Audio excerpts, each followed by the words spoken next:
Dragons. I mean, for centuries, right? They've been the stuff of myths, of legends. But what if they didn't have to be? What if we could take them from the page and bring them into the real world? That's what we're diving into today, this absolutely electrifying idea.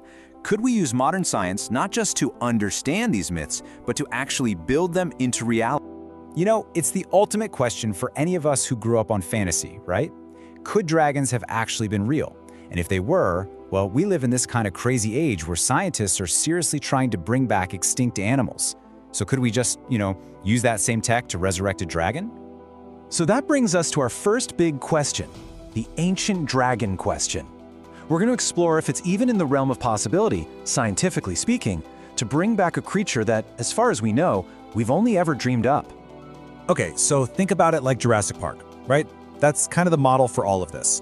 The whole science of de-extinction, bringing back extinct species. It has one golden rule, one non-negotiable. You have to have DNA. You need that complete genetic blueprint from an animal that actually walked the earth. Bottom line, you can only revive something that nature has already made. All right, so let's hit the brakes for a second. It's time for a quick reality check. We've got to separate the hard scientific facts from, well, our favorite fiction. And here's the tough pill to swallow. The scientific consensus, it's crystal clear. There is absolutely zero evidence, no fossils, no DNA, nothing, that dragons ever existed. So the whole idea of reviving them, yeah, that's a non-starter. It's impossible. But what if we're asking the wrong question? What if revival isn't the right word at all? This is where things get really interesting. Let's talk about creation, not revival. Okay, so we can't bring dragons back, but what if we could bring them forward? What if, instead of following an old recipe, we wrote a brand new one from scratch? So you've got these two totally different paths, right? On one hand, you have revival. That's like taking an existing blueprint, say for a woolly mammoth, and just following nature's instructions. But creation? Whoa, that's a whole different ballgame. It means you start with nothing but an idea, a dragon, and you write an entirely new biological blueprint, one that's never ever existed before. So just imagine for a second, a company. Let's call it Scamanders Biotech. Their whole mission isn't about digging up old blueprints from the past. No, they're looking forward at human imagination, and they're asking this really radical question. Once we've truly mastered genetic engineering, what's to stop us from creating life that's completely and totally new? Okay, I know what you're thinking. This sounds like pure fantasy. But what if I told you the key to all this wasn't some ancient spellbook? What if it's a technology that exists right now? We're talking about the new scientific magic powered by advanced AI. So the tool that could actually pull this off? It's a real deal AI from Google's DeepMind called AlphaFold 3.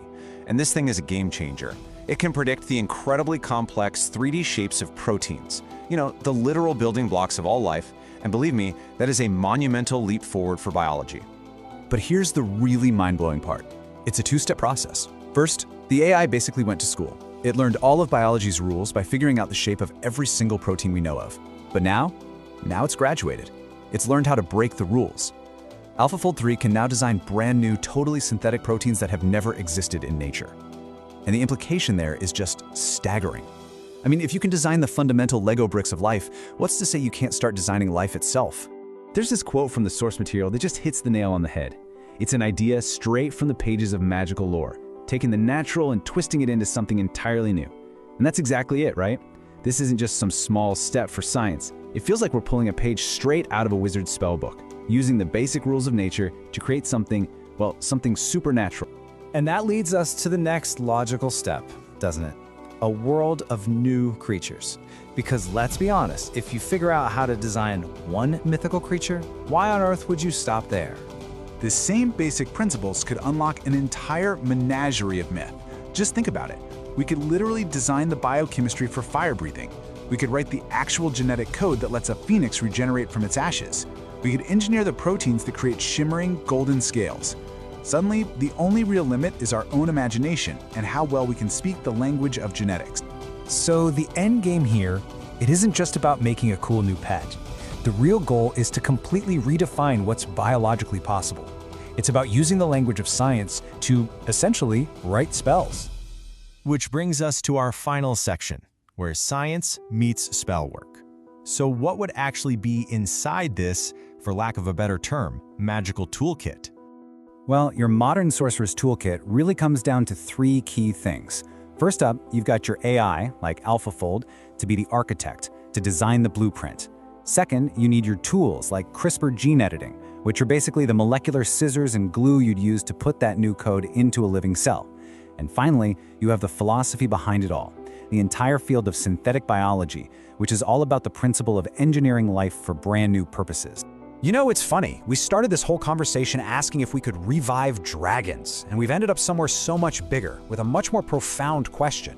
It seems the future of creation isn't really about what nature has made, but what we can make. And that just leaves you with one final thought to chew on. When science can perform what we've always called magic, what becomes possible then?